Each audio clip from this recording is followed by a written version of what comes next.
Coming to you live from my apartment, it's Rob Has a Podcast. And now here's the guy who's ready to jump on a Zoom call with his BB watch party. I am Rob Cesternino. Hello, everybody, and welcome back to our Big Brother recap here.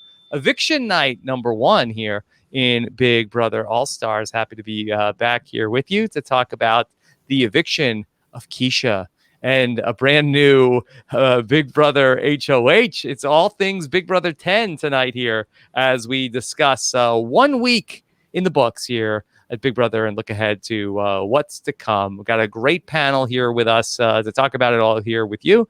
Of course, we'll welcome in a man who I'm sure is going to be pumped up tonight. Really excited to go here. Mr. Brent Wolgamott. Brent, how are you? As always, I am very excited to go here, and it was a very sleepy week in the Big Brother house the first week, but I have to say that Memphis has never been HOH before, so I am very excited for his turn, and I'm sure he can't help but be messy. Okay. All right. So we live for it. Excited to hear your take on everything. Okay. We have also here with us a blessing. No, not two unicorns. We have with us the woman who is the host of many of our RHAP ups, including this summer's Big Brother B&B. Please welcome back the great Liana Boraas. Liana, how are you? It's so money, to be here tonight with all of you. Although the unicorn line, I did think was the setup for a joke. Like, what do you call two unicorns? I don't know. Tunicorns. Yeah, right. But no, this is going to be such a fun episode to talk about, and I can't wait to break it all down. Okay. All right. I'm also very happy to bring on our next panelist. He is part of our class of 2020, and I'm very excited to welcome in. If you follow the sequester very closely, you may have seen him before. Please welcome in AJ Norris. AJ, how are you?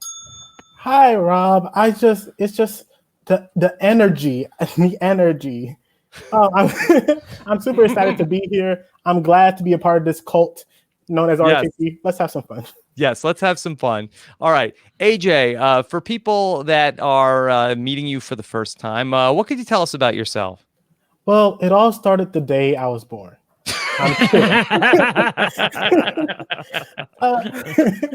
So I'm a big Brother fan. I was like a casual watcher. And when I say casual, I mean, they'll be lucky if I watch one episode a week, that type of casual. And then around Big Brother 15, I was like, you know what, let me buckle in and actually start watching. Great season to start with. Yes, great time to jump in.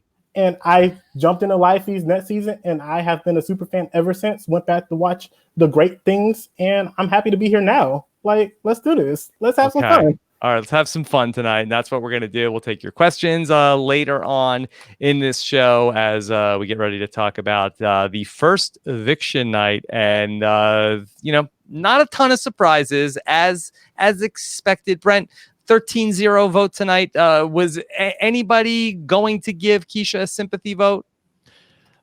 No, I don't think that anybody was going to give her a sympathy vote.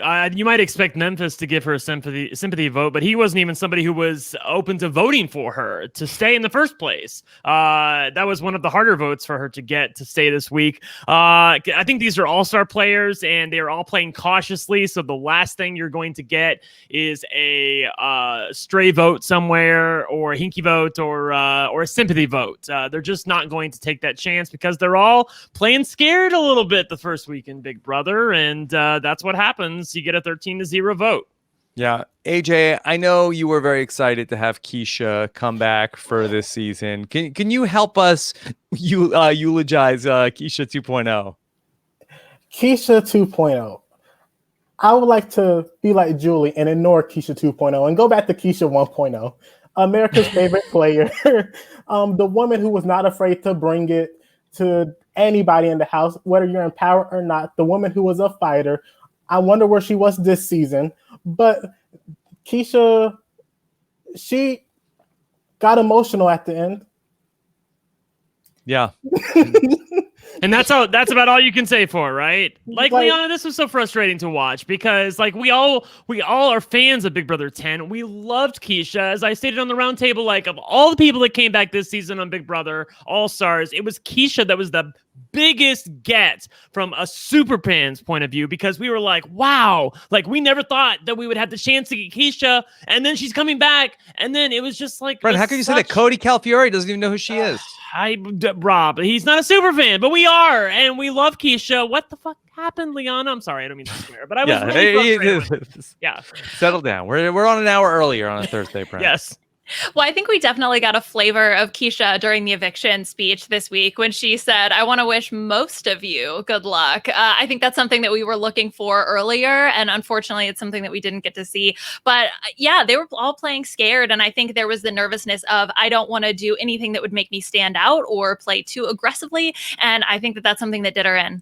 Yeah, I forgot to mention at the top of the show, I will have an exit interviews with the pre-jury. I know that there had been some talk inside of the house, like, no, but we're going to have a buyback. Well, I don't know if something's changed, or I don't know if they said, well maybe after Keisha. But we do have a exit interview scheduled for tomorrow morning, so we will have exit press with Keisha. Look for that to drop in your podcast feed on Friday. Make sure you subscribe. robhasawebsite.com/iTunes, or for our Big Brother podcast feed only, robhasawebsite.com/BB podcast. Liana, we saw a lot of the alliance building going on tonight. You know, we didn't spend too much time on the campaign. We got to see a few other alliances coming together. Specifically, we did see some work with Cody and Memphis, who I guess that was foreshadowing for what was to come later on with Memphis. Maybe the edit gave it away tonight. Memphis's big HOH win. Puya came into the room while I was watching and was like, Am I paranoid? Is Memphis going to win HOH? I was like, nah, they had this edited way before. Definitely not going to happen. And then sure enough, we see Memphis win the HOH. But yeah, this is something that Memphis has been doing, trying to make the alliances. I think they're called the closers or something like that, with this sort of loose 6-person alliance coming together through the game of telephone, which I don't know if Memphis ever played telephone, but typically it doesn't go that well when you're trying to communicate with one another. I feel like there are other childhood games that could work better, like tag, perhaps. I don't know.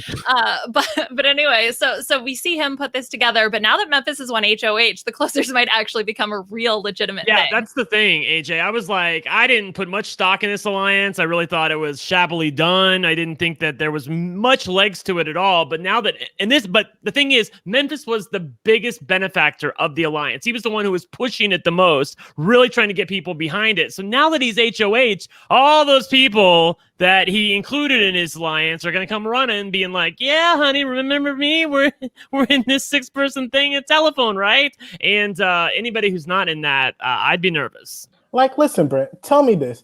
An alliance where we do not meet, we do not communicate, but we're together. Sounds like a recipe of success to me, don't it? Yeah, I mean, I don't know. Like, I have a little sympathy for like people like Tyler, because they don't want to repeat exactly what they did the first time. You know, a 6-person alliance that all meets in a room that, you know, people can clock a mile away if they saw his previous game. But somebody like Memphis, I don't understand why he insists on doing it this way. Yeah.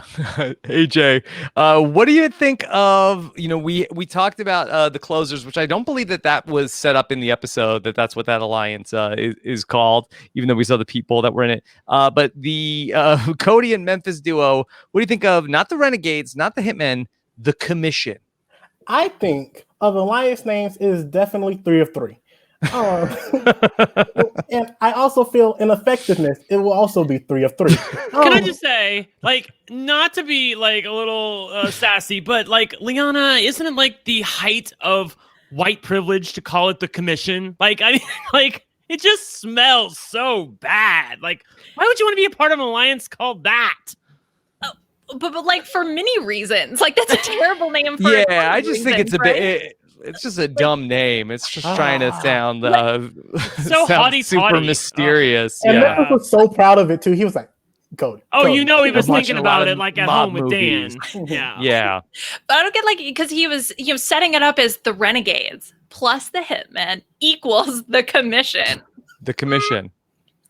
You know, I'm not that good at math. I don't think Wait, that's hold the way on. the equation works. Liana, is it possible that Memphis looks at this alliance structure as part of a multi-level marketing pitch, and for each person he adds to the alliance, he makes a commission? It's not an MLM, Rob. It's just an inverse triangle, okay? There's no meetings. There is no upfront requirements. We're just going to have a chat one-on-one from time to time. It's perfect. Did he talk to Enzo about the It's crayons? a lifestyle. Yeah, it's a lifestyle. I've got some crayons for you. Yeah. Rob, I had to say, I like Panther Chris's comment in the chat that says it's called the commission because Dan and Derek will get a cut if he or Cody win. That's the real tea of what's Is going that on what's here. going on? That's the tea. I like that. I have to say that it was not lost on me, Liana, that Memphis seems like he really pays attention on Zoom calls. That's the only thing that I've learned from Zoom this. conference calls. Memphis is like, I'm locked in. I'm taking all this in. All right, you get me on a Zoom conference call. Let me remember every single thing that happens. Which is one, terrifying, but second, he's the only person not staring at himself because y'all know everybody else is like, do I look okay? Yeah. Look, I will say this about the HOH competition that he won the Zoom thing. Like, I would have been HOH, Liana. AJ, like, I was 6 for 6 in those questions. I thought they were pretty easy. I couldn't believe they all went false on the last question with the vase on the toilet. Like, I was looking at it for 5 seconds, Liana. AJ, I have a question. Did they throw it? No, I don't think so either. No. If they would have threw it, they would have been out round 2. Like, they ain't throwing. They were in the. I saw Davon praying. She was like, "Oh gosh, please." She wanted to be HOH. And then no, these people ain't throw it. These people just don't be paying attention. Mm-hmm. Yeah. All right, well, I guess let's talk a little bit about a Memphis HOH and what does it mean for this house.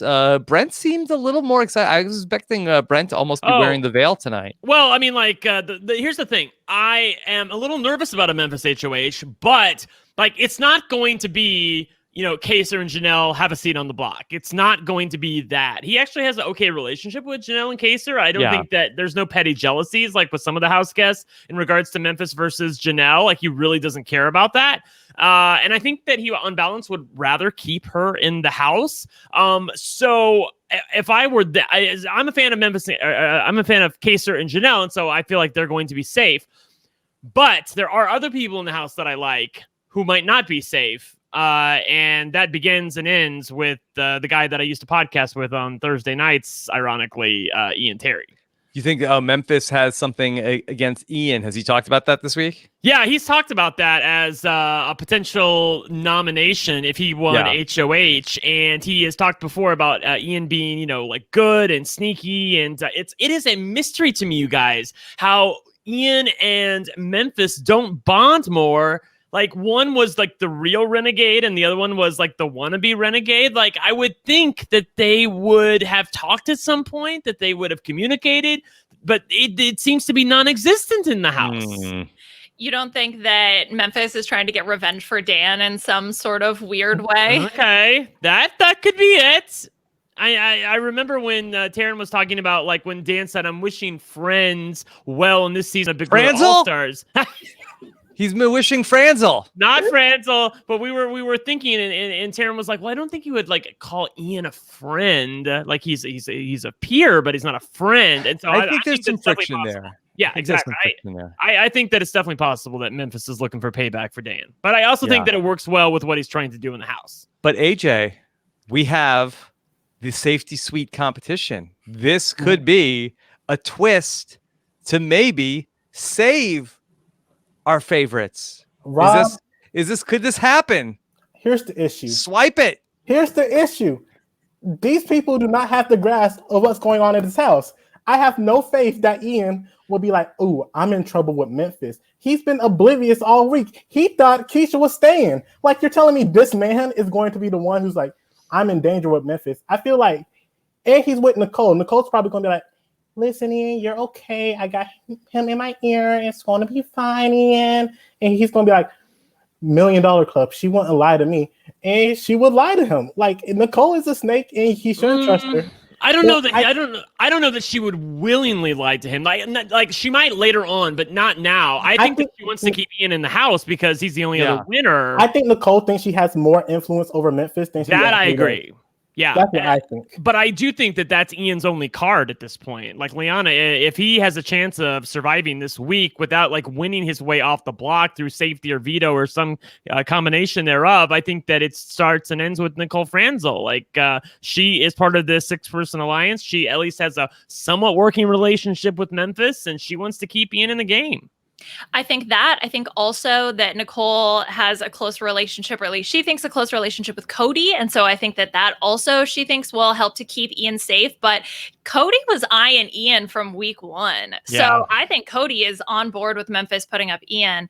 So I don't think that, Cody is not going to do anything. Memphis isn't going to do anything. So does Franzel really have that type of power to keep Ian safe this week? Yeah. I still don't understand why Keisha, like Rob, in your exit interview, please make sure you ask why Keisha did not play the safety suite competition. She was talking to Janelle about it, and she knew that if Janelle was safe, that she would probably be in danger. Why did she not play? Likewise, there's only 2 more weeks of this thing.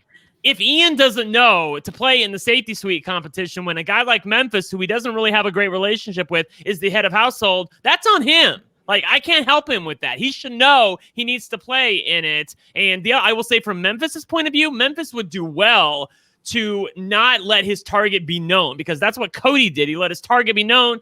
Kaser and Janelle got wind of it, and then they played the safety suite. They were the only ones that played because no one else is going to play because they know that they're the targets, and then they won. So he would just do well to say, you know what? I know I'm going to play, because, see, the thing is, Memphis knows he's going to play safety suite next week because he's HOH this week and didn't play last week. So he knows he's going to play. So it would behoove him to try to get as many people to play this week rather than next week. So if I were him, I would try to be as mysterious as possible this week to try to get as many people to feel uneasy and to play the safety suite competition. And then hopefully he has an easy ride next week when he can't play for HOH. I like what you said about the 2-week thing, and I think that's really going to be his saving grace, because for Ian, it's like, I'm not good with him. I don't really conversate with Memphis. He's over there, and it's either I play now or later, and we saw Keisha wait for later, and look, 13-0. I'm not going to be Keisha. I'm not going to be stupid enough. No, Keisha, you're not stupid. You're amazing. I'm not going to be the fool to think I'm safe and then go home like unanimously. So I think Ian's smart like that. He probably would play. Okay. Liana, who else is Memphis good in the house with? Who else is he good with? Let's see. So, I mean, Memphis definitely has a close relationship with Cody, with that group of 6. But then also, I mean, he does have a good relationship with Kaser and Janelle. It's a little strained because of the Keisha vote, but he's still pretty close with them. Some of the other people that he's been talking about putting up would be Bailey as a pawn, which doesn't really make any kind of sense. I don't think that's happening. Okay, yeah, he better be talking about that. He said that, though. He talked about putting her up as a pawn, but I don't think that's happening. I think a lot of things would have to go wrong for him to use her as a pawn. I think it's far more likely Kevin sees the block again, Nicole Anthony sees the block. Basically, a lot of the outsiders, besides Kaser and Janelle. Bailey was in his original imagination of the 6. So for her to go from original imagination to on the block makes no sense. That makes no sense at all for him. Yeah. Do we think that there are any other voices that could be in this 6-person alliance that could have a especially strong target in mind besides Ian? Besides Ian. Well, I mean, if you put any stock into the fact that Nicole Franzel has any influence whatsoever, I could see her up there talking to Memphis saying, look, you don't have to worry about them playing the safety suite. This is your chance to get Janelle out this week. If something falls through with Ian, the house would be behind it. You could get no blood on your hands, Memphis. But I have a feeling that Memphis is not going to do that. I don't think he's going to listen to Nicole Franzel. But if there is another voice in his ear, it's going to be that one. Okay. Liana, first HOH for Memphis. Do we think that perhaps the HOH-itis could set in for Memphis? That would be hilarious. Which the other thing that I thought was so funny, what was it that Julie said? Yeah, when Memphis said, I never won HOH, Julie's like, I've heard that. You've heard that? Oh, okay. Right? Yeah. That's a little weird. Hey. A little, yeah. Julie, shady it was a about night of first that Julie was picking up on tonight. First time David in the diary room. How exciting. First time Memphis HOH. First time David was in the diary room. Should we fact check that? Should we check that? Can we check that? Is this the first time for David in the diary room? Not in the diary room. No, he definitely gave confessionals, right? David in the diary room. How exciting. Has David had confessionals? Can we check that? Well, Julie's never heard that, Rob, so she wouldn't know. Yeah, I think she was trying to get out his first vote, but he's definitely been in the diary room. Yeah, exactly. Yes, that's definitely been one of my favorite things is celebrating David's firsts in the house. David survives his first, night in the house, his first veto comp, all of that stuff. Like it's such a great accomplishment. First HOH competition. It's such a great accomplishment in the game of Big Brother. We were partying when he made it tonight too. We was like, he survived his first night. Oh! He did it. He did it. He got through it. Let's see. A couple of other fun things from tonight. Keisha, she gave us a couple of moments here. She did not get a ton of airtime here in this season. She did give us this with Janelle. She was struggling this season, Keisha, with knowing all the names of the All-Stars because, that these people hard to keep track of who these people are that have been on Big Brother seasons for 3 months at a time. I like Taylor a lot. Who? Is his name Taylor? There's not a Taylor in this house. What's his name? Trevor. Oh my God, this was terrible. And this was just indicative of her play. Like the thing that really wasn't shown on the episode. This was day one, right, Brent? Yeah, exactly. Like maybe day 3, I think, actually. Like it wasn't day 1. I know that.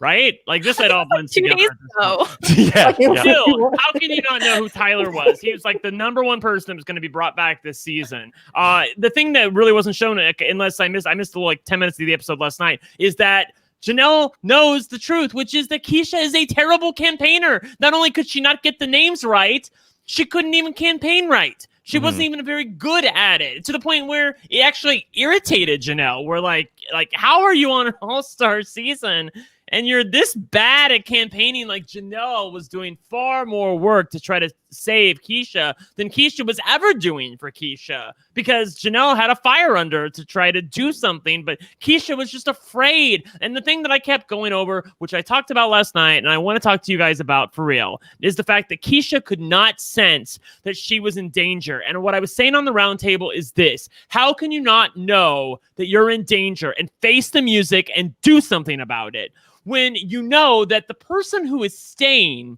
is making promises to other people, meaning that Cody is going to be the outgoing HOH. He can't be HOH next week. He's going to know which of these 2 people is staying, and he's going to want to make sure he's good with whoever is staying, and he hasn't told you anything. So you got to know that you're in trouble, girl. And she never was able to face the music, I felt, in a way where up until today, she was still asking people like, well, what is it? Am I staying? Am I going? I'm like, you've been going for days now. You just wouldn't face the music. And I know that people are like, well, it's hard for her because, nobody would fess up to her and tell her. She's an all-star player. She should know that when they're not making deals with you for the next week, which they weren't, no one was talking to her about the next week, you're out the door. So she needed to change that. Here's the thing. It's hard because Keisha comes in this house. She's an all-star. She's an alternate. She was barely on this season. Yeah. And she has to face the music that, I'm the first person that's going to go home. I feel like she was in denial the entire time. She wanted to see the rose-colored glasses. She was like, no, I'm fine. Like, it's hard to come to terms that, I might be going home, to the point where it's like, we were like, come on, do something. And she's like, no, I feel like I'm in a good spot. Like, well, not in a good spot, but I don't want to do too much to cause myself to go home. I might be in a good spot now, when everyone knew. And I think in her heart of hearts, she knew. She just didn't want to, like you said, face the music. And it's so depressing. It's so upsetting that we waited so long to have Keisha back and her to just go out like with a whimper, and that's not the Keisha I whimper. know. A whimper. Keisha, how did that happen, Liana? Because she spent too much time trying to appeal to the Crispin triplets. Like, you can't talk to Trevor Tyler, and Trevor whatever. Taylor. Wait, so Yeah. you're saying her problem was she spread herself too thin because she thought that Tyler was actually 3 different people in the house? It's the that twin she spent twist. all her time campaigning for these 3 votes, this voting block. She was campaigning to Thickums. That's what she was. Yeah. She was campaigning It's to. like, there's 3 of them. It's like sometimes he has his hair up and he doesn't wear glasses. I think sometimes- that's Trevor. Sometimes he's wearing those glasses where he looks like a 1990s congresswoman. Like, I don't understand what those A glasses. 1990s congresswoman. look terrible. That's a very specific reference. That's all I think of. Like, there's this congresswoman from New York that represented Long Island, and she always wore those glasses. Like that. What is this reference? I know, right? I'm into politics. What can I say? But Yeah, no, for real, boy. Keisha, like, not only would she campaign to the Crispin triplets, but she also would just hang out with Janelle all the time. Which, like, looking back, that's kind of what she did on her original season. She just hung out with the people that she liked.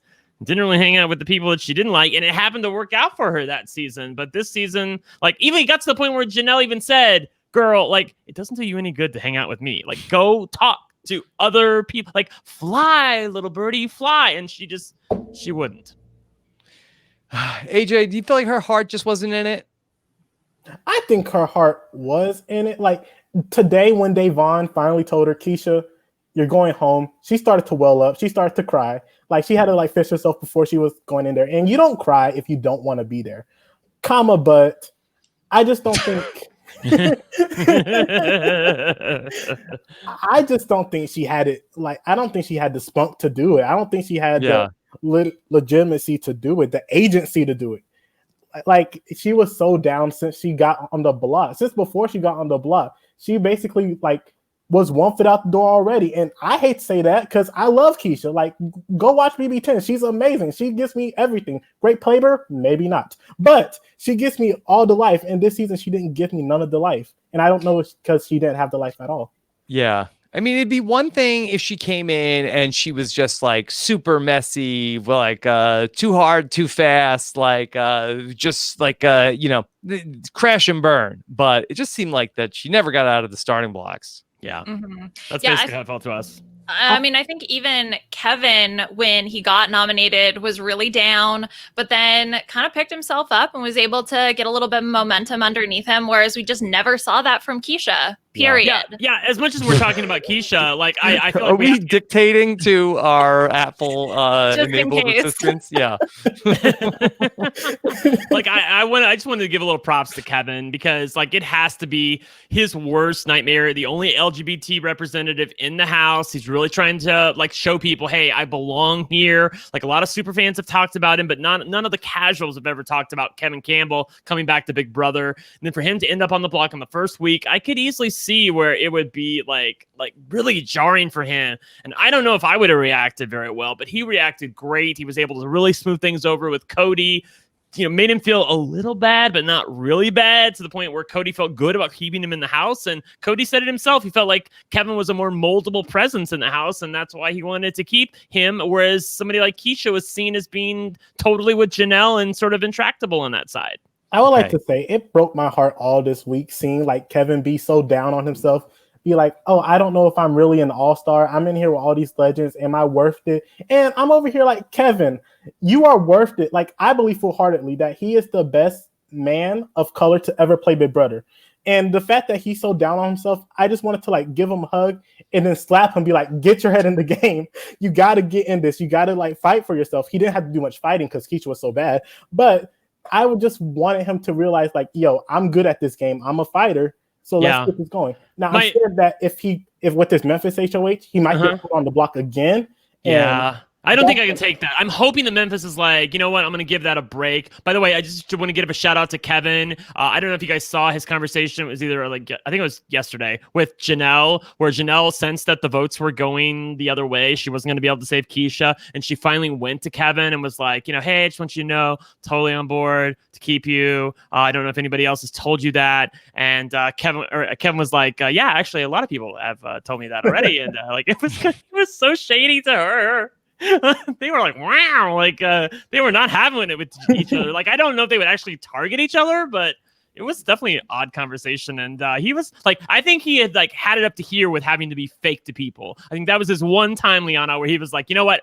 I'm gonna be real with her. I'm gonna let her know that I am not happy with Miss Janelle right now. Miss Anita Vito is not having it with her, which they didn't even show in the episode tonight.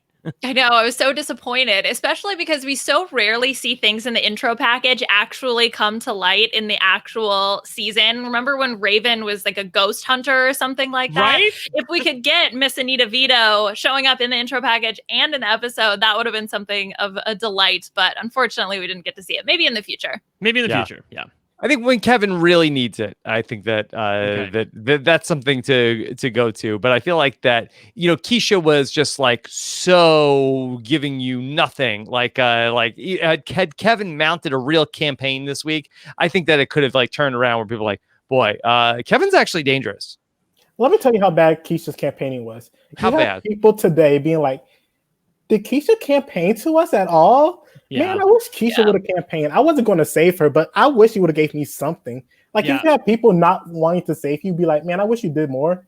Like, get out of here. Yeah, at least half the house was like, I don't really feel like Keisha campaigned. And I also will say that I take your point, Rob, that if Kevin had done more, it might have worked to his disadvantage. But he did have what I would call a quiet paranoia, where he quietly checked in with people and made sure I'm good. And he was perfect this week. Yeah, he was really awesome. The perfect tone for this week in a tight house, and he read it perfectly, and he shouldn't have that confidence. So hopefully that he survived 13-0. He can build from this. Now for Keisha, he was a nervous wreck on the seat. Like for a 13-0 vote, he was shaking, he was rocking. I was like, oh Lord. Now, Liana, is it possible that Keisha, we talked about that she didn't sense that this was coming. She didn't sense that there's a problem. Is this a case perhaps where that sometimes people have such a overdeveloped different sense that sort of like the other senses just are not that sharp? I'm wondering, does Keisha have super smelling?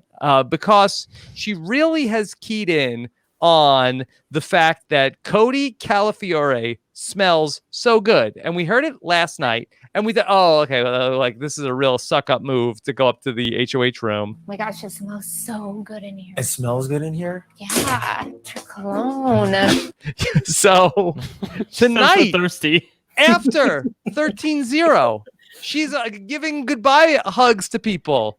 She gets near Cody and says this. Oh my gosh, you always smell so good. This man put her on the block. She's out 13-0, the first All-Star evicted. And all she has to say to him, damn, you smell incredible. It's called character development, Rob. Right? That's her trait in the house. Liana, I know what it is. Have you ever seen this there's a Charmed episode where like the three sisters create the perfect man, and like he has these pheromones where he just like the women just like they can't help themselves. I think that's what happened with Keisha and Cody. He has like these pheromones that are like almost magical where like she just like she can't help herself. She's like, God, you smell so good every time she's around him, even though like he's totally responsible for her demise in the house. Like I don't understand what's happening. Blinded by the pheromones. Yeah, totally. That's the situation. Yeah, very bizarre. AJ, did Keisha have any smelling takes from Big Brother 10? Is this part of her character that I've forgotten about? She was like, that Jesse, he musky. Did she really say that? No. No, she didn't say that. All right. We had a very memorable competition tonight for the HOH.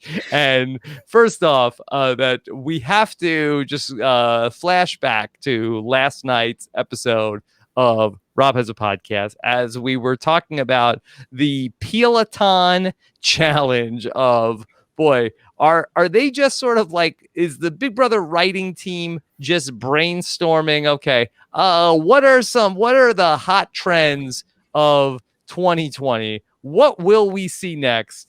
Let me take you back to a prediction as we were talking about, will there be a TikTok challenge coming up? Let's flash back to last night's episode of Rob Has a Podcast. No, That's you know what it's pretty- going to be? I'm going to call it right now. There's going to be a Zoom challenge. Zoom challenge. Yes. Ding. Totally nailed it. I know it was last night. I was saying like at some point this season. And I think you guys also talked about TikTok, which was Yeah. also mentioned in this challenge. Tic Tac. Yeah. Yes. Tic Yes. Tac. Yes. And did you like how there's so many all stars in this competition? They had to like split them up like the Brady Bunch. They had them on top of each other. It was. Mhm. I Okay. don't know. Maybe I don't know if I've ever seen it like that before. No, Yeah. that was the good way to do it. Yeah. Brent, was this so dumb bad or so dumb good? Oh, the Zoom HOH challenge? I Yeah. thought it was cool. Yeah, I was able to follow along and I got the questions right. I think these competitions work really well when the audience is able to play along themselves and see how they would do, or at least follow the action and absorb what's happening, where it doesn't just look like a random outcome. And it didn't this time. Like we were able to see the contestants thinking and absorbing the information. We saw Devon, like she was like doing calculations and algorithms, and she was like boom, boom, boom, boom, boom, boom, boom. Like she was counting everything. And she knew, like, the only thing she didn't know was that last question about the vase, and I felt bad for it because she wanted HOH. Liana, on the B&B, you and Mike are game running experts. Did they need a second video? Couldn't they have just asked 6 questions about one video? But how will you ever get such strong character work from Big Dick Johnson himself coming back to grace our television screens to perform as Linda, the mother, Billy, the emo child, Yes. Uncle Vito, and Granny, of course, a classic. Yes. I just want Amon to reenact the challenge, playing all the roles. Yes, Amon, get on that. You heard it from the boss. It was definitely This a time. rock and roll hot buns tour for sure. Yes. AJ, did you have a favorite member of the family? I like Granny smack talking them all. She was over there like not having any of them. She hated every last one of her family members, and I was here for it. I was like, same. Yeah. I feel like Billy was the one who represented me the most, or he was just like, he was a little angry sometimes. He was like, Ma, you're still muted. Like, Yeah. it was a little frustrating. I just saw that Billy was doing like a Reem Daly impression. Yeah. Maybe. Dude. Yeah. Okay. What do you think of the character, Brent, of Uncle Vito? Uncle Vito was a lot of fun. He would Liana. I felt like that was Puya, where it's like the What? the background keeps changing. And Oh, you're like it wasn't even about the person; it was about the background behind him and trying to keep track of that. That's what I always do with Puya. I'm like, what you got for me this time? yeah. I was waiting to hear how sexy Uncle Vito is like Puya.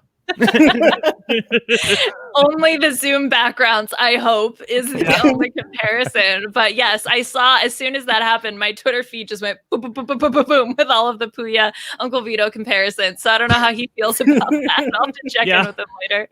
Yeah. He's got nothing on Puya though, because Puya still has the most incredulous backgrounds where it's like he'll pick out something crazy, like it's like another person, but it's like half in the shot and half out. He doesn't care. He's just like, this is what I got behind me. I'm happy, and y'all can deal with it. So Yeah. Okay. AJ, do you feel like does Julie get a chance to read the questions ahead of time, and potentially that when she looks at it on the prompter, is she able to, in the dress rehearsal, just say, I'm not going to say Hot buns tour. Does she have Uncle Vito approval of some of the questions? I think there's like a betting rink backstage being like, what's the most obnoxious thing we can get Julie to say tonight? Mm-hmm. Yeah. Yeah. I think What is that's the Hot Buns tour? I was trying to think, is that a reference to something? Is that a pun? Like, what do you? Is that a bake-off? Chat, What? help us. Like, I have no idea what that means. Hot Buns tour. Hot buns tour. Hot buns tour. He's talking about Uncle Vito's hot buns. Yeah. No clue whatsoever. I don't know. Maybe that was related to Julie's sign-off line of the golden rule: do unto others, do unto you. Yeah, that was really bizarre.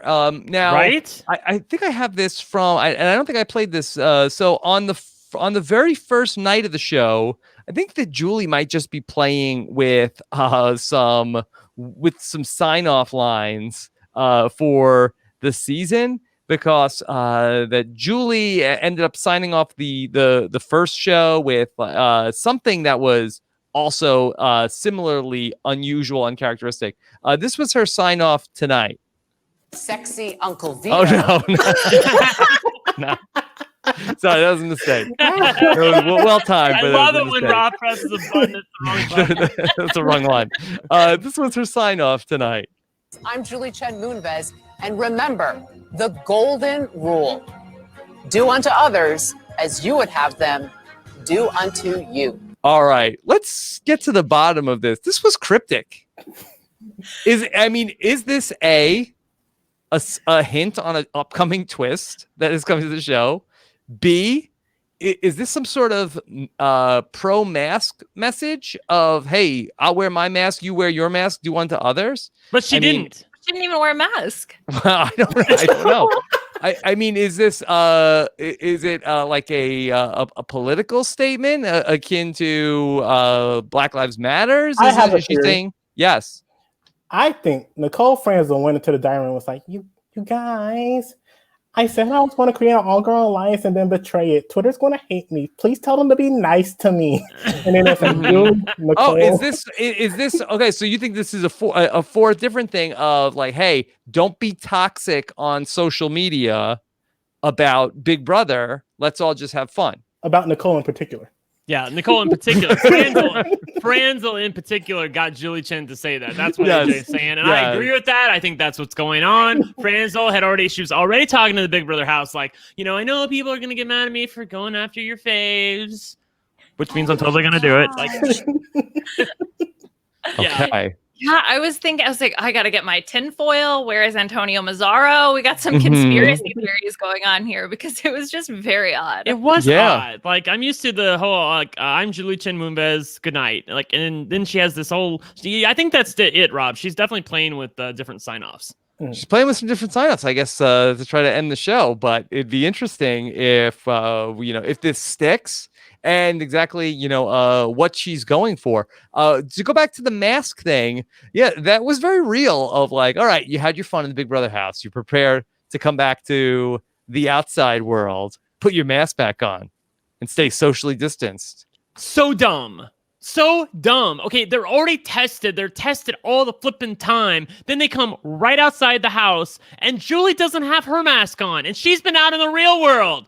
They've been in the bubble. What are you doing? This is such a weird message to send. And then, like, the other thing, too. Well, I think it's probably that you are broadcasting to millions of people, so I think that it may just be for show. This is my real problem with it. I think that I think it is for show. And this was okay this week because Keisha was told she was going right before the eviction. She knew what was happening, so she was ready to go. Cody had her mask and everything. But I'm surprised Cody gave her a mask. Yeah, I'm sure. I think he had it ready to go. Like, they probably gave him as the HOH. Like, right? Of all people, right? But for real, I do think that they're going to have problems with this in subsequent weeks where somebody gets blindsided. Like, the last thing they're going to want to do is put on a mask or even think about that. Like, this is just, it's dumb. It's for Julie show. Have both of the people on the block, house guests, please put on your masks and I'll read the votes. If they're going to do it, that would be the better way to do it because having to try to put it on is ridiculous. Yeah, we won't get sort of the Danielle BB14 shock face, Liana. What a disappointment. Or the Frankie Grande shocked face. I mean, there's so many. And especially crying tears, snot into a mask is really also not that attractive. So if we have some tears, some serious tears, that also would be a disappointment. Also, like I'm all for masks. I wear my mask every time I have a chance to. But the point of the mask is if you wear the mask, if you can't social distance, they were social distancing and she is already tested for COVID. So it's okay if she's on one side of the stage and Julie's on the other side and they're having an interview. Like, that should be totally fine. I just think this is so overwrought. It looks bad. The thing about the mask is you can't be doing half measures with these. Like, if you're trying to spread a message of wear your mask, then go all out. Have the nominees wear the mask. Julie better wear the mask. Yeah. If you just want to be like social distance and have no social distance, like, don't have Don't have math in It's it. such a half measure. Yeah. It really is. I know that in Big Brother Canada 8, it was a different time where that the coronavirus was like really taking hold and people were, learning more and more information about it. And the house guests had been getting updates. Liana, do we know, are the house guests getting any news updates about the world or any sort of the current state of things right now? Not that I know of. I think they're flying blind. Yeah, I think they're flying blind as well. The only tip or a piece of information that we got was that Janelle said that she said in the house that she had asked if she got evicted week 1 or week 2, would she get to go home right away? And they said no, like the first or like the middle of September or something like that, which indicated there might be a possibility of a battle back. But as Rob has indicated, he has a pre-jury exit interview with Keisha, who was the first house guest evicted. And I know I've talked to other people who are interviewing Keisha. They also did not have to have their questions pre-approved. And if Keisha was going to come back into the house for a battle back, they would have had to pre-approve those questions, but they haven't had to. So I don't think there's anything happening for right now. Well, I mean, I'm no Anthony Fauci, but I think that they are probably quarantining them, I would assume, again, before sending them out. That could be what they're doing. Yeah, that's true. I believe it. AJ, do we know, are the house guests getting any sort of like check-ins from home during this time or anything like that? That I had imagined like, put these people in the Big Brother house, but if, let people check in and hear from their families. They're not doing anything like that for these house guests? No, sirree. They are just with themselves and their enemies. That's it. Okay. Yeah, All the only way to hear from the outside world is to win HOH. Mm-hmm. Okay. All right. Let me see if there's anything else from tonight. Otherwise, we'll take some more questions from our listeners. Do any of you have any other observations or thoughts from the episode before we get into questions? I'm really tired of things being quiet in the Big Brother house. AJ, Liana, I don't know about you, but like I was expecting big stuff from All-Star season, and this first week was such a snooze. I was like, oh my. Really so disappointed about it. And also like some of the people that were playing messy, like Davon was playing really messy last night. Why are you playing messy now? Is there no pleasing you? You say, but it's so boring, and also people are being but messy. she was doing it in a messy way, like in a way that's not going to help her. Like play hard in a way that's going to help. We didn't even think we were going to have a season 2 months ago. The season's been on a week. No complaining yet. I'm not complaining. I just want more. That's all. Okay. Yes. Just remember the golden rule, Brent. Don't forget about that. Okay. Well, I mean, we are getting the Safety Suite competition, which is the mixology bartending competition. So I guess we're moving on. Did it say that it was going to involve balancing, or was it just mixology? I thought I heard balance. It was I heard something about balancing. bars. Yeah. So we're moving on from So You Think You Can DJ onto So You Think You Can Bartend, which I have no idea what that's going to entail, but we have that to look forward to. Yeah. Okay. Ian was pretty good with balancing before, so if he knows if he does play the competition, which he should, then he might have a leg up on it. AJ, any former bartenders in the cast this season? Don't put me on the spot. Wasn't Memphis a mixologist? He can't play, right? Yeah. I know. He missed out. So he's still mad. The other thing that I noticed was from the eviction, from when Julie was doing the interview, they had 4 different pictures in the background of Keisha, and one of them was her on the banana from the veto competition. It's like, of all the pictures, all-time you could great select moment. Big Brother. That's what it you was chose. all-time favorite moment from Keisha is her, and not only that, but she's looking right at the camera, like hi, like when she's on the big banana. Like it was something to behold. Here's the thing. She was on TV 5 times, so they have really slim pickings of what to show. Yeah, that's true. Also, we finally heard from Christmas. Christmas got a confessional, ladies and gentlemen. Like I didn't even know she was on the show. Danny also has been getting very slim pickings for somebody who's a big mover and shaker in the house. So don't just pay attention to the edit on the Big Brother episodes. Make sure you listen to Rob as a podcast and the updates, because it's not always representative of what's really going on. Okay. All right. Let's take some questions from our listeners here live tonight after the eviction. And we have a observation that I had of David. I've noticed that David's shirt choice for the season. He wears this shirt a lot. I said, who wore it better? I've got David's red. It's actually this white on the bottom, but every time I see it, I can't help but think of that. David is wearing the Star Trek: The Next Generation uniform. Yeah, and he's just like a red shirt too. That's where it's from, for real. Like, because like he's such an extra in the house right now, and he's acting like that on purpose. Like, I don't think that the real David is an extra, but seriously, in his heart of hearts, he actually knows a little bit about the game, but he's acting so dumb in the house to the point where it's actually hurting him. People don't even take him seriously. They don't want to include him in alliances because they do see him like an annoying Wesley Crusher who, you wouldn't even want to include in your alliance. You wouldn't trust him with anything because he's too immature. Like, as far as the show goes, like, I'm serious. That's how they view him in the house. Like, he doesn't even know. He acts like he doesn't even know how the show works. He has no agency in the game.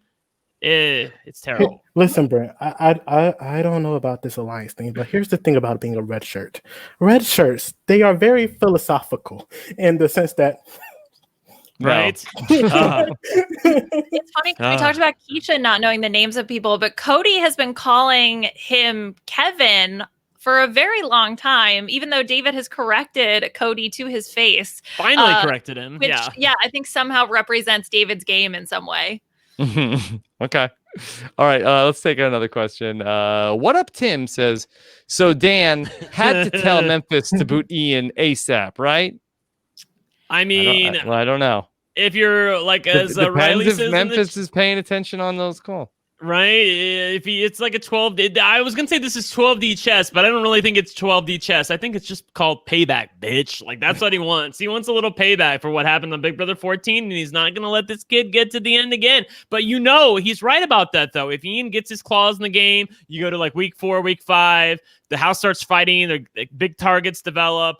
Ian will find a way to make it through. I actually do think that this would be a positive move for Memphis to get Ian out if he doesn't have any relationship with him. Okay. Who would you put on the block against Ian?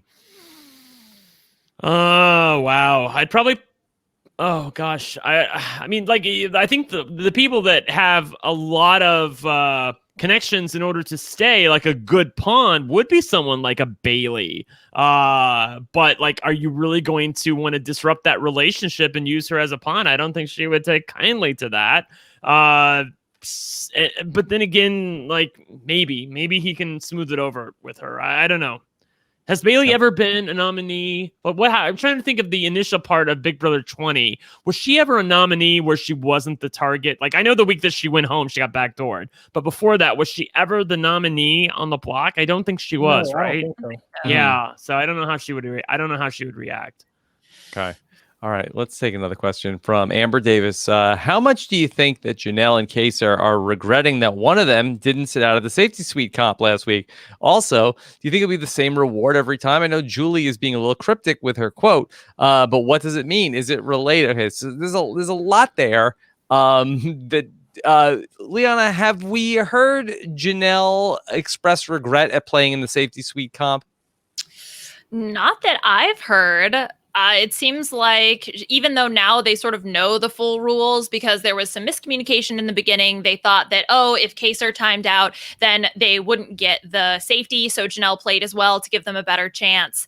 It doesn't seem to be the case, which they should be if they wanted to keep themselves safe. But I think they feel close with Memphis. So I don't really think that Kaser and Janelle are worried this week. Yeah, I also agree with that. I think that they caught a lucky break with Memphis winning HOH. I think Memphis is one of the few people in the house that would not put Kaser and Janelle on the block. There are other people, but there are a lot of people that would have put at least one of Kaser or Janelle up on the block. And I do not think that Memphis is inclined to do so, nor should he.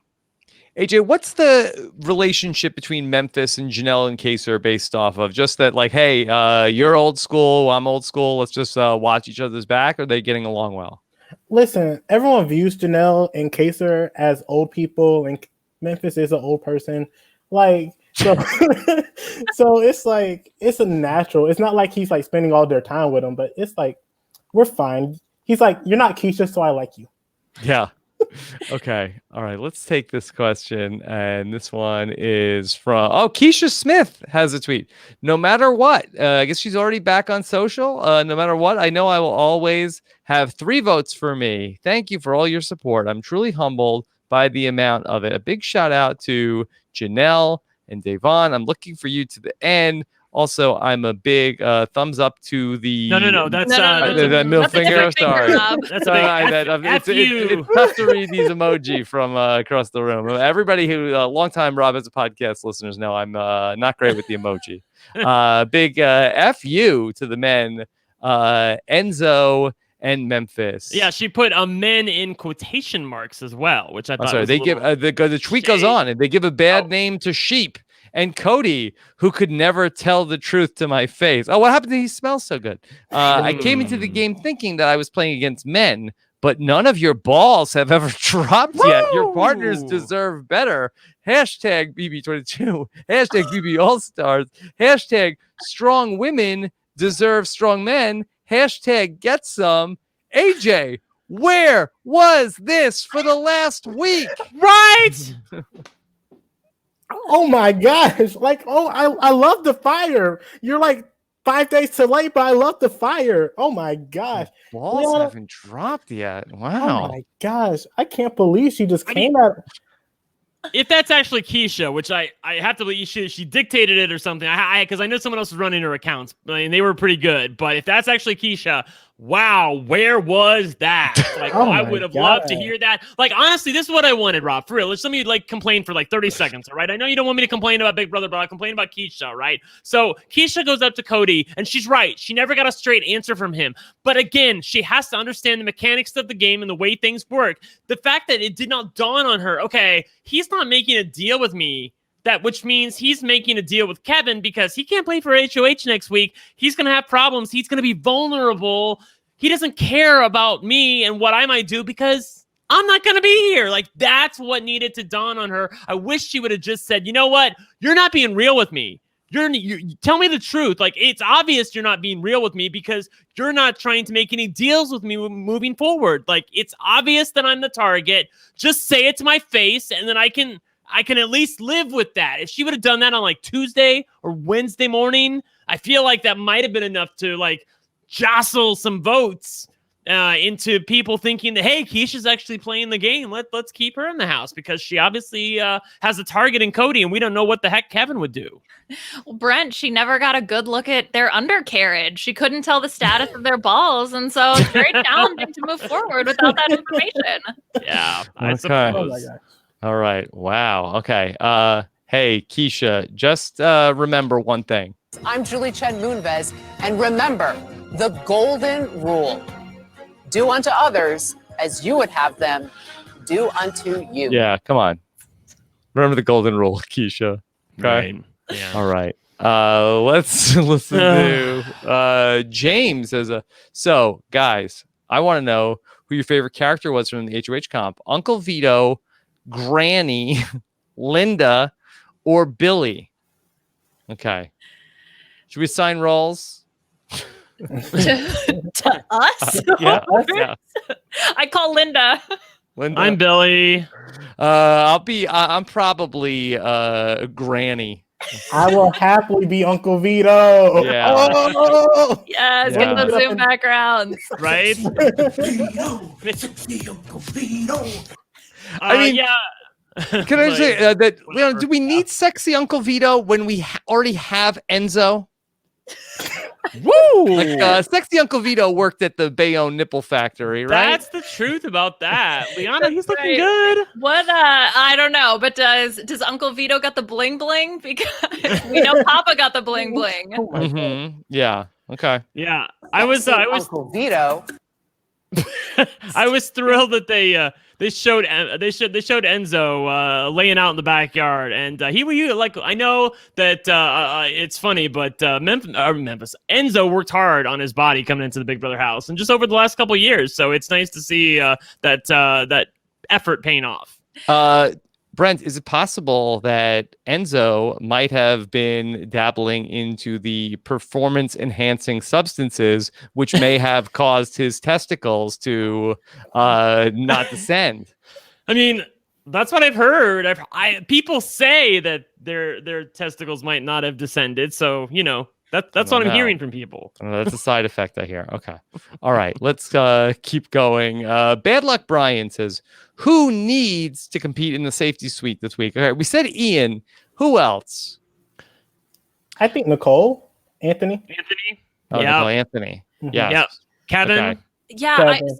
I was going to say Kevin. I think Kevin is an interesting one because if he is trying to solidify something with Memphis or try to gain a little bit more of his footing within the house, does he necessarily want to jump into the safety competition, essentially indicating, I don't trust you as the HOH, unless he can go to Memphis and say, look, you know what? I trust you. I'm going to play anyway. Why not? Something like that. Yeah, I think that's the way to handle it, Liana. If AJ, if he goes to Memphis and is like, I just want to play in something. I want to do this. Are you okay? Like, are you fine if I play in this thing? It's no shade against you, man. I want to play in it. And I if you're cool with that, then I'm going to go ahead and play. And I'm sure Memphis will be like, yeah, sure, man, go ahead. And then Kevin will feel like, he has the credit to be able to do that. I think that's what he should do. All right. Let's get another question. This is from BB Super Geek. Danny is getting buried in the edit. Can someone bring this up on RHAP? I just did 10 minutes ago. Yeah. If you want me to talk a little bit more about Danny, the fact that she's really one of the people that Cody trusts. I think that he didn't trust her when the game started, but she's put in a lot of work to make sure that he does trust her. She's somebody that he shares information with, almost like on a Derek Cody level, where they actually get deep and exchange information and don't really hold much back. Like, they aren't there yet, but they're getting there. I think that Danny also has her claws in other things, and I do think that she is protecting Janelle a little bit. She got caught a little bit with Nicole Franzel, I think, last night. The fact that because Danny was saying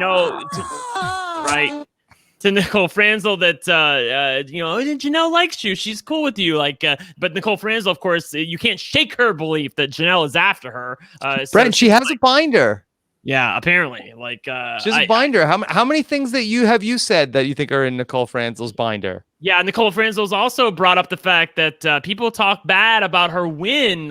She knows that Janelle wrote an article about the fact that she didn't deserve her win, but then in the Big Brother house, she's been like, oh, you totally, I was rooting for you the entire way. So Nicole's like, Franzel's like, I don't like fake people, but I'm like, well, she's just playing the game like you are. So yeah, it's not really being fake. Can I issue a challenge to the audience? Can they track down the article that Janelle wrote about Nicole's Big Brother 18 win? Yeah, the way Franzel makes it sound, it's like an entire essay in Entertainment Weekly. Yes. Okay. AJ, does Janelle have a column in the Palm Beach Post or something? Where's Janelle writing articles? She got Entertainment Tonight. They was like, listen, you're iconic. Would you like to write for us? And she was like, on one exception, it has to be about how much Nicole sucks. Let me tell you. And let me tell you how great Paul is, how much better Paul is to Nicole. And Nicole was like, what? Why me? Has anybody ever read any other season Janelle's Big Brother articles that she's writing? It's a recurring column. Is this the, Dear Janelle type situation? I think this might have been something where Janelle wrote it before the results of the finale were in, and she's, they were looking at the final three. I think it was Nicole, Franzel, Paul, and James, and she was like, you know what, Paul deserves to win. Nicole hasn't done as much. But then after, some of us felt differently after the finale. You listen to the way the jurors talked about Nicole. But are you speculating that this is what it was? Yeah, I'm speculating. Yeah, I don't think I can't see Janelle actually writing an article after the fact, unless it was on Twitter or something. Like she wrote a tweet about. I believe full-heartedly she tweeted something out, and then another blog site used her tweet as a reference to dog on Nicole, and she was like, "This site dogged on me, so that means Janelle dogged on me." Nicole's petty like that. Yeah, you're going in the binder. Yeah, she's got notes. Going in the binder. She's got notes. Print it, cut it up, glue stick it in there. Okay, all right. Let's go to some more questions. All right, Nick Snow says, "Is David throwing comps part of his playing dumb strategy. He buzzed in with the wrong room on the table, Maze, and then went out on the first question tonight. All right, AJ, what do you think? This is all part of the plan? David needs to get his act together. I'm sick and tired of this man. Like, tell it, AJ. Like I was so people were like, David's not an all-star. He don't deserve to be on this season. I was like, no, this man was royally screwed. He had such a terrible situation last season. Thank goodness that they given him a second chance. He has so much potential. Did you see his observations? He has so good. He was making good social connections. Bring him back. He will be a great player. And then he comes back and gives me this. Like, what are you talking about? I get it. Your black male pool is extremely small. I get it. But, like, you can do better than this. David, either show up or CBS, you got this wrong. Yeah. I mean, is he playing a bit? Because Liana, he is very committed to the bit. Is it a bit, though? That's the question. He's very committed. I don't think so. Whoever is running his Twitter account is hilarious because they said something along the lines of like, well, I prepared a bunch of information for him on these other seasons. Whether or not he read it, that I don't know. And so to me, that says maybe not. But yeah, definitely committed to the bit. So he has confided to Devon that he is faking some stuff. So I do know that he said that. But like, as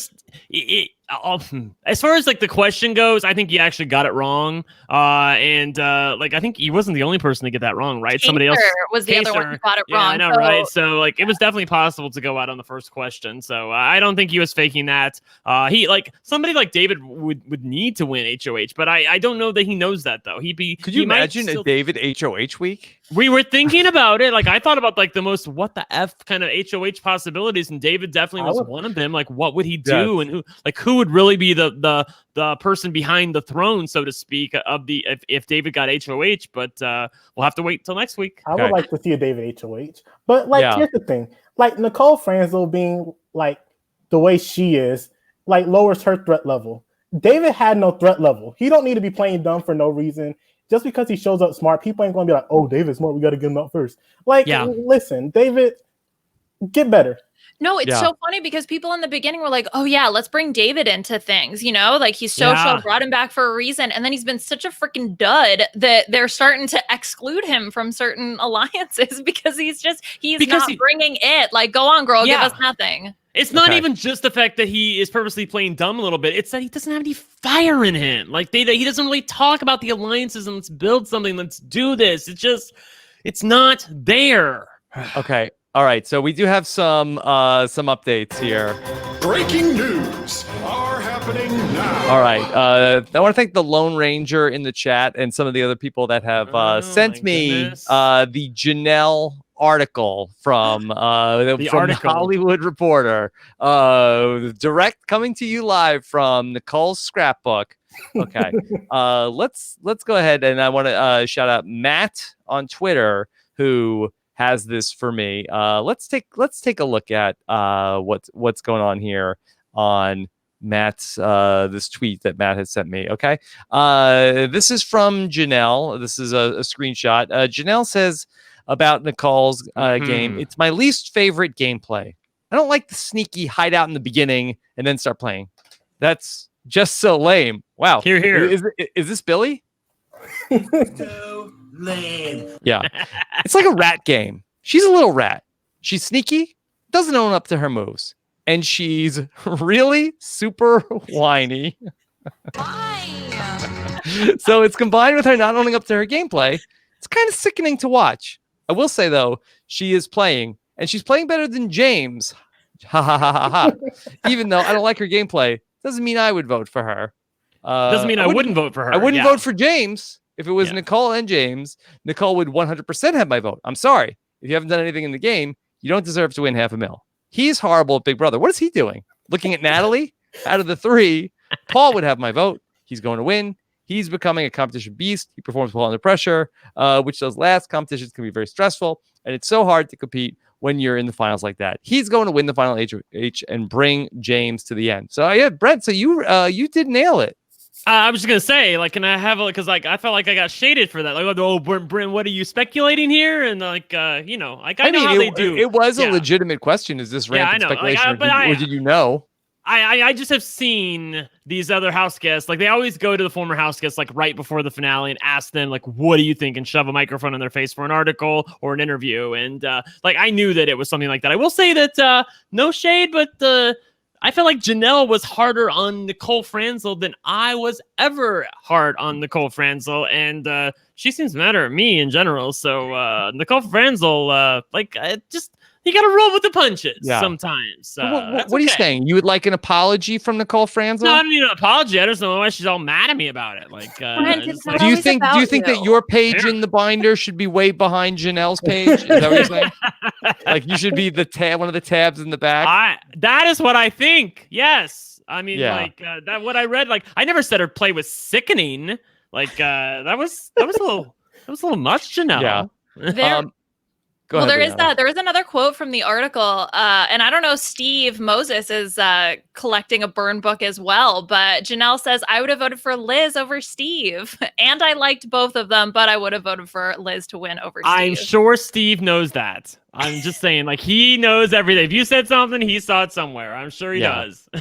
I mean, with this stuff, really, like, get a life. Get a life. This is, what, you 4 won the years money, ago? Nicole. Yeah. You won. She's not like, if I ever met her, I would spit in her face. Like, this is she's what she said. She's watching a TV show. It's like, okay, good. All right, Janelle wouldn't have voted for me in Big Brother 18. Let's just move on past this. This does not sound like we can't work together in a future season. You signed up to be a public figure in the public eye. Get ready for people to dislike you. Get ready for people to dislike you hard. Like, get over it. Yeah, AJ, for real. Liana, what I wanted to, because I think she was having that conversation around, like, I can't remember who was there when Nicole said that, hey, Janelle wrote this article about me that I didn't deserve to win. I think it was maybe even Kevin was there. Like, I wanted somebody to say, but you can still work with her now. Like, that's like, they said that was a whole different game. That was 4 years ago. Like, right? Like, you can still... Serious. I think my question is, which one's more petty, the Danny, Nicole, Anthony drama or this drama? Because article versus podcast, I don't know. What, is that still going on? Danny versus Nicole Anthony? As far as I know, that's been relatively squashed. But every once in a while, I do hear Danny bring it up, which is kind of hilarious. That Danny ghosted them for a podcast? Mm-hmm. Yeah. But Nicole if anything, Nicole should be mad. Nicole Anthony should be mad. Yeah, she's the one who got Nicole ghosted. Anthony should be. She got ghosted. She's like, oh, I got to get rid of that person because that I ghosted them on a podcast. Well, that's what awkward. Danny thinks that Nicole Anthony might be mad, but like, so then Danny's trying to guard against it. Like, maybe I should get rid of Nicole Anthony because she might actually be mad that I ghosted her for a podcast. But like, that's not going anywhere. This is Nicole Anthony we're talking about. Nicole Anthony don't care. She didn't give a second thought about it. Like, if you think Nicole Anthony holds grudges, you never seen the show. You never seen Nicole Anthony. She doesn't hold grudges, but I will say that she definitely got her things twisted in a knot after like they brought that up, because Nicole Franzel brought up the thing about her co-host hating her or something like that from the podcast. And then when Nicole Anthony was in a room by herself talking to the camera, she was like, don't bring that up to me. Like, deal with that. Like, let's work that out behind the scenes. Like, we don't need to like bring that out in the open like that. That was so rude. Like, so I think she'll remember that in the future. Okay. She did lock her dad in the basement also. Yeah, I've heard that. Yeah. Okay. Nicole Anthony is dangerous. It's dangerous. Okay. All right. Let's talk a little bit about what's coming up here on the podcast. Okay. Later tonight, we'll have for you our Tough as Nails episode 7 recap. Phil Kogan joined us again. It's so fun getting to chat with Phil about Tough as Nails, renewed for season number 2. Okay. And boy, I hope that next season that none of these Tough as Nails contestants aren't writing blogs or articles about players. And then when they come back on an all-star season, watch out. Roofer Lee is going to be pissed. He's not gonna be happy. Listen, I watched that show for the first time last night with my mom and dad after Big Brother, and it was a lot of fun. Like we stayed for the whole thing and thought it was kind of cool. So it's a different feel. It's a different feel than a lot of the other stuff. There's not as much backbiting. They're all no, it is a feel good show. Yeah, it's a feel good show. Yeah, they're not rocking on the giant banana on top of his nails. Okay, so it depends what you're into. There's no mention of Hot Buns Tour. Yeah, hot buns and giant bananas. That's my alley. I can see Phil now. It's a $100,000 industry. Every year, the Hot Buns Tour goes from city to city. You'll have to fill up the Hot Buns Tour bus. How many buns can you fit? Okay. All right. Check this out. Why Tawana lost? Find out from David Bloomberg and Jessica Lewis as we travel through time all summer long. Be sure to check that out. And then, of course, let's go to the mole. I don't know if we have the B&B coming up, but Liana, I thought that that was great with Nigel and Kevin this week. It was so much fun. We got to I love those guys. Some pirate. Oh yeah, I love those guys. They were a blast, and we had to learn some pirate lingo. Mm-hmm. Definitely a ton of fun. Okay, all right. Mole Patrol. If you ever want to go back and rewatch the Mole, AJ, have you ever watched the Mole? I have never watched the Mole. Oh, you're in for a treat. Check out Mole Patrol. I'm excited. Hey, by the way, just as a segue to that, I'm playing. I don't play these very often, but there's a Sequester private game called Sequester the Mole, which we're playing like in a month. And actually, I probably just scooped it that I'm included in it. Sorry, we didn't mean to do that. But it should be really fun, and I'm looking forward to that whole thing with kind of combining Sequester with the Mole and having various moles in the game. Like it should be a lot of fun. I'm excited about it. All right, go back and watch The Mole Season 1 with the Mole Season 1 was everything. Yeah, Jessica Leese and Brooklyn Zed on the Mole Patrol. Then, from this morning, if you want to catch up on the feeds, we had a great live feed update, of course, with Taryn and Mari. If you want to catch up on this morning's live feed update, and then we will have tomorrow morning. We have our exit interview with Keisha coming up, so be on the lookout for that. Should be interesting to hear if that's really her on Twitter, because if that is, you're going to be in for a good. I thought the exit interview might have been boring. I was worried. I was a little worried, AJ. I thought she was just going to be like, yeah, well. Whatever. I can't wait to listen to it and be so excited to see this new Keisha. And then get the baby Keisha. Yeah, hear about everybody's testicles and everything. So that'll be exciting. Question: all right. Whose testicles did drop? Who did drop? Maybe Kaser. That was it. Okay. All right. Saturday nights. Hey, hang out with Taryn and the Saturday crew of the all-time Legacy Watch. Spoiler alert. Spoiler alert. Keisha's legacy might take a big hit. That's one thing that might be dropping. Testicles? No. That's descending. Keisha's legacy. To listen to the robot tell it, Keisha just got dealt a bad hand, and he doesn't hold much against her for her play this season on All Stars. But it's not my Legacy Watch. Okay, yeah, that's true. I suppose I was not impressed. I'll say that. All right, I was not impressed, but I think in 1 year we're going to forget about this first week, and we're going to be going back to BB Big Brother 10, which I've watched 1,000 times, where she was the best. Yes, like she's an all-star for a reason. And then on Sunday, we'll be live again after the episode to talk about everything. No golf tournament. We'll be live. It should be 9:15 p.m. Eastern time on Sunday night. Of course, also that be sure to check out the live feed update tomorrow morning. It's going to be a Puya Friday. Check out Taryn and Puya to talk about everything going on from the live feed updates overnight. That's going to be at 11 a.m. Eastern live. 8 p.m. Pacific. We have a brand new section on the website, on robswebsite.com.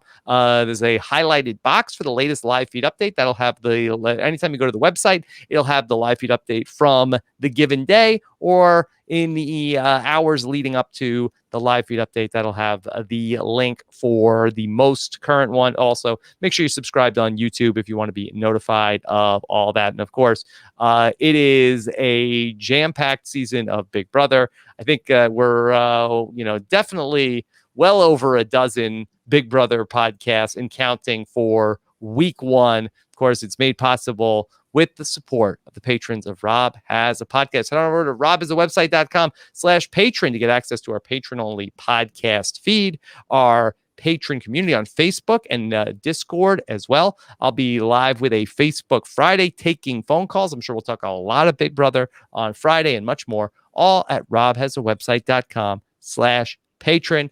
And also, if you would like to support the show and not spend any money, go to ratethispodcast.com/RJP and leave us your feedback ratings. AJ, this was so much fun to get to chat with you on a podcast. You did a great job in your week one appearance, but much better than Keisha. Listen, of course, because I'm better than Keisha. No, you love Keisha. I love Keisha. In all seriousness, the the last time I spoke with AJ, that we were talking on a patron call recently. I said you got to go back and watch Keisha's birthday. I had not seen it recently. We took a look at it. We got to see that fire. Yeah, Keisha's a legend, and she's a legend for a reason. I love Keisha. I was so excited when Keisha was brought back. Like, Keisha was trending on Twitter when she was rumored for a reason. Like, this woman is a big deal. Like, that's why it's like there's so much anger with how she played, because people had such high hopes for her. Like, but she's still great. People still love her. I still love Keisha. Like, I'm here for her. I love AJ. her so if she brings the fire to Twitter in the way she brought it tonight, that people will stand her also. They will quickly forget about what happened here. 100%. Like, people go follow Keisha to see what she's going to tweet out next. Okay. AJ, where can people follow you? You can follow me on Twitter at The Kid Norris. I'll be tweeting about this. The Kid Norris. The Kid Norris. Okay. All right. Just The Kid Norris. AJ, great job tonight. Of course, Liana, always a pleasure to get to talk some Big Brother with you. Anything else that you want to talk about? You're doing double duty on the Survivor B&B and the Big Brother B&B. That's right. The B&B, we've franchised out. We got 2 locations. We're talking Survivor. We're talking Big Brother. It's always a blast over when you come and stay at the B&B. I'm also talking about Canada's Drag Race, which is also a complete blast. We're doing video podcasts now, so we can look at all of the runway looks while we're going through the episode. So definitely check that out. And I was a guest this week on the 90 Day Fiancé podcast. Ooh. So if you're interested in that, that's out on the RHAP channel. Okay, and don't forget Liana Saturday this week. Liana Saturday this week. Okay. That's right. 11 a.m. Eastern on Saturday. And Brent, so fun to have you back on a Thursday night, on eviction night, way back when. It used to be me and you and Ian Terry. Right. And now, in some way, we're still all connected on Thursday nights. Yeah, it's a lot of fun. Also, fun to podcast with both AJ and Liana. AJ, who I love you when you played Sequester. I didn't love you at first because you were a little quiet, but then you came out of your shell and you gave it to people, and I was living for it. And Liana, I got nothing but love for you. So the best podcaster besides Rob in the history of podcasting. Period. You heard me. So much punctuation tonight. Okay. All right. So Brent, of course, is on Twitter. One lucky gay. And again, thanks so much to Scott St. Pierre behind the scenes. And remember, everybody, do unto others as you would have them do unto you. Okay. Otherwise, you'll end up in the binder. All right. Thank you so much. Thank you for listening. Take care.